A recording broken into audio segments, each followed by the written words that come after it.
दोस्तों, कोई मुझसे ये सवाल करे कि तुम्हारे लिए इस दुनिया में सबसे प्राइसलेस क्या है, तो मैं उनको आंसर सिर्फ एक ही वर्ड में दूंगा, वो है टाइम। जी हाँ, समय। समय किसी के लिए कभी नहीं रुकता, हमेशा टिक टिक टिक टिक चलता रहता है। और एक बार जो समय निकल गया, उसे आप लाख कोशिश करने के बाद भी वापस नहीं ला सकते हैं। समय की यही प्रकृति है या कहें स्वभाव है। तो अगर आपको सफल होना है तो इस प्राइसलेस टाइम को सही तरीके से यूज करना होगा।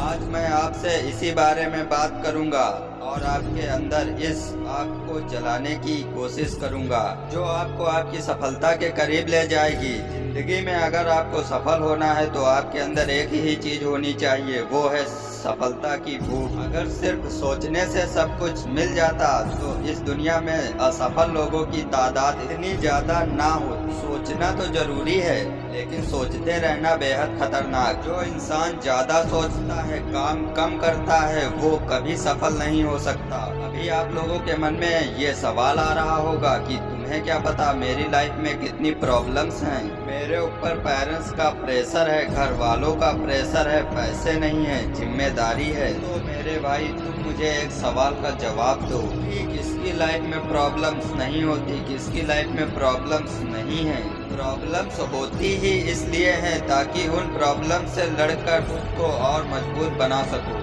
और दुनिया में अपनी प्रेजेंस को जाहिर कर सको। और तुम्हारी लाइफ की प्रॉब्लम्स को कोई और दूर नहीं करेगा, तुम्हें खुद ही सब कुछ करना पड़ेगा, उनसे लड़ना पड़ेगा और उनको हराना पड़ेगा। दुनिया सिर्फ तुम्हारी प्रॉब्लम्स का मजाक बना सकती है, इसके अलावा और कुछ नहीं करेगी। ये दुनिया बड़ी जालिम है, ये दुनिया सबको सिर्फ अपनी पड़ी है। इसलिए दूसरों के भरोसे कभी मत रहना, अकेले लड़ना सीखो और जीतना भी। सफलता सिर्फ तीन चीजों से मिलती है, प्रयास, धैर्य और संघर्ष। सबसे पहले आपको प्रयास करना होगा, उसके बाद धैर्य रखना होगा और अगर इससे काम ना बने तो थोड़ा संघर्ष करना होगा। पहाड़ की चोटी पर चढ़ा हुआ इंसान तो दिखाई देता है, मगर ये नहीं दिखाई देता कि कितनी कोशिश करने के बाद वो चढ़ा होगा, कितनी बार वो फिसला होगा, उसके रास्ते में कितनी बड़ी मुश्किलें आई होंगी, यहाँ तक कि उसने अपनी जान भी दांव पर लगा दी उस पहाड़ की चोटी पर चढ़ने के लिए। मगर लोगों को सिर्फ सफलता दिखाई देती है और उसके पीछे का हार्ड वर्क और संघर्ष सिर्फ वही इंसान बता सकता है जिसने खुद संघर्ष किया हो। शेर जंगल का राजा होता है, इसलिए नहीं कि वो सबसे ज्यादा ताकतवर है, ताकतवर तो हाथी भी है, और इसलिए भी नहीं कि सबसे बड़ा जानवर है। शेर से भी बड़े बड़े जानवर जंगल में रहते हैं। शेर राजा इसलिए होता है क्योंकि उसे खुद पर विश्वास होता है, उसे अपनी पावर्स पता होती हैं। इस वजह से जंगल का हर जानवर उससे डरता है। अब ये डिसाइड करना तुम्हारे हाथ में है कि तुम्हें शेर बनकर जीना है या गीदड़ बनकर। क्या सिर्फ गुमनामी में जीना चाहते हो या गुमनाम बनकर आए हो और गुमनाम बनकर ही चले जाओगे?